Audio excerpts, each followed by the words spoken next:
Hey everyone, Clayton here. During this time of craziness, I thought it was important to put out a video in order to help you protect and hopefully invest your money properly. I even put on my best hooded sweatshirt under quarantine, but I'm still wearing pajama pants. And I even showered for you, all for you. Making money and preserving money are two different things. Making money is made on your talent or your skills, and I'm gonna do a separate video on making money next, but preserving money is an entirely different skill altogether. And I'm gonna teach you the secret that generations of wealthy families understand that most people don't. It's called the rule of 1/3. And I don't say this lightly, it could be the most important financial lesson you'll ever learn. So stick around to the end, because we're gonna go deep on this whole thing in a moment. Now first, I've seen a lot of pretty bad advice floating around over the internet over the past few days, ranging from buying cryptocurrencies, right? That makes sense. World governments are on lockdown and you're gonna put your money in an untested digital Bitcoin? Good luck with that. Side note, what are you, stupid? Don't be stupid. Side note over. Other advice I've seen is buying boatloads of toilet paper as an investment. Seriously. Why would anyone invest in toilet paper? You know what you should be investing in is bidets instead. Use water and soap to clean your butt. No joke, I actually just installed a Tushy in my office. That's the name of the company. It's a game changer. Save 80% on your toilet paper when you use this thing. There's a link below. Now, they're not a sponsor or anything. I just think this company is amazing. And it takes 10 minutes to install. This thing will change your life.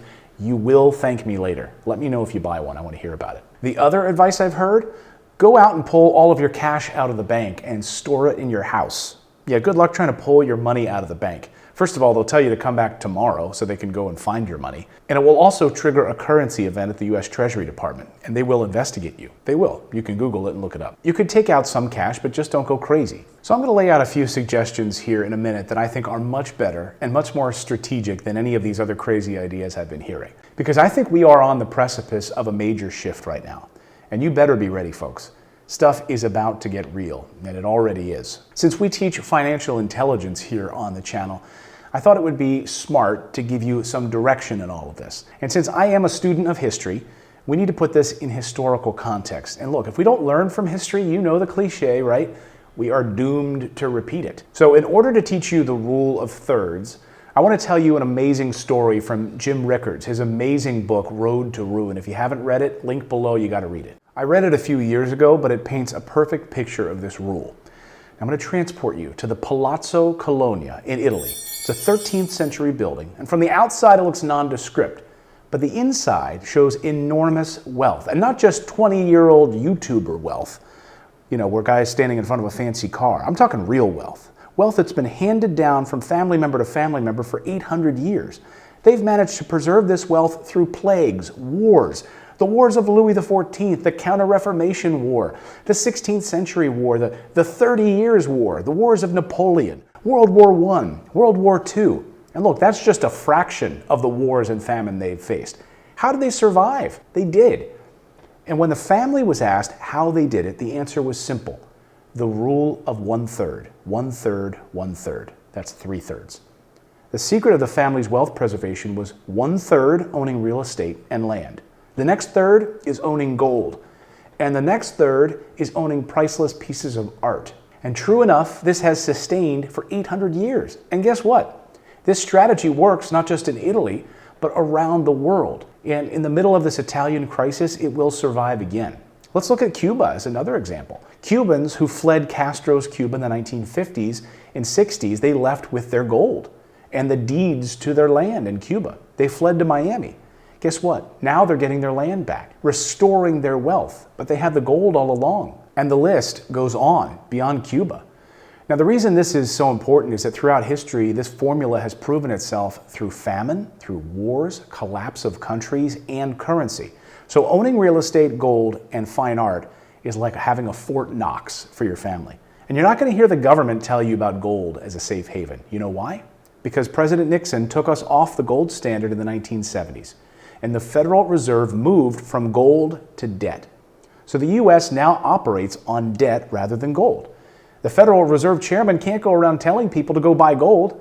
That would completely undermine the entire system.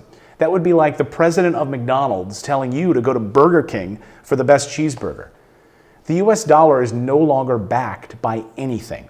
And this is why savers are losers. If you are saving US dollars in a bank every day, then you're losing value on that paper currency. See, I believe a collapse is coming, folks, and I define a collapse by 3 continuous crashes, back to back to back. We should have had a collapse in 2008, but the government intervened. We should have had a collapse in 1998, but Wall Street intervened and saved a hedge fund.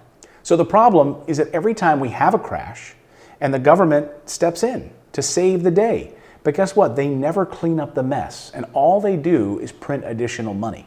They don't clean out the rot. So that would be like me renovating a house, and instead of pulling out the moldy drywall, I just put up more drywall over the problem. That's what we've done here, folks. So you're probably saying, yeah, Clayton, so if we have another crash, the government will swoop in and save the day. Nothing to worry about. The problem is they can't do it, and I'll explain why in just a minute. But first, espresso break.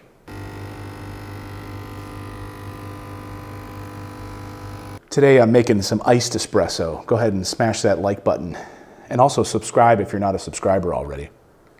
All right, break time over. All right, let's take a deep breath here because this next thing is a tough pill for you to swallow. If you take nothing else away from this video today, I want you to understand why the government can't bail them out anymore. Now, this could get a little nerdy and a little wonky for you for a moment, but I want you to stay with me because you will be the smartest person at your dinner table if you pay attention to how the government works in this situation. You see, during the last bailout in 2008, the government stepped in and they took on $4 trillion on their balance sheets to bail out the banks, Wall Street. They also lowered interest rates to 0. The problem is they never reduced their balance sheets after that. They kept that debt there. And we would be having an entirely different conversation right now, meaning normally they keep about $800 billion on their balance sheets, which is still a lot. They absorbed trillions of debt from the banks since that last bailout. They haven't reduced the amount of debt they're still holding. It's still over $4 trillion. So the only arrow in their quiver right now is to lower interest rates. But guess what? That's already been done. They've done it over the past few weeks. So they don't have any additional capacity right now to bail out Wall Street if these banks collapse.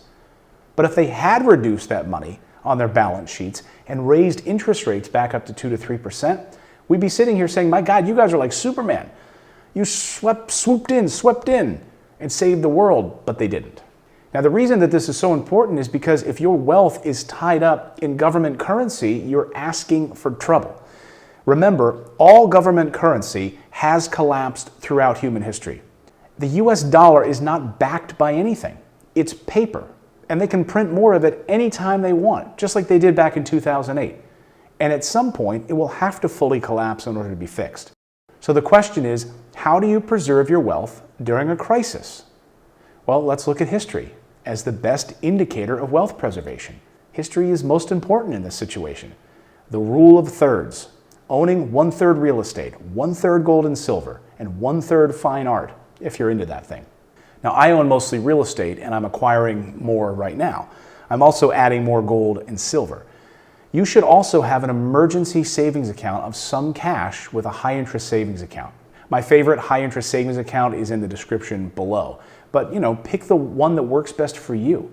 I couldn't imagine investing in Wall Street right now. In fact, last night, Goldman Sachs predicted the S&P 500 would drop to 2,400 in the next 3 months. You want to invest in that? The stocks I do own are companies we can't live without.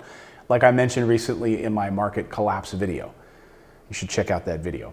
Companies that aren't going anywhere because they're set up for the apocalypse, like Apple, for instance. They have $400 billion in the bank. And I'm going to buy the newest iPad Pro they just announced.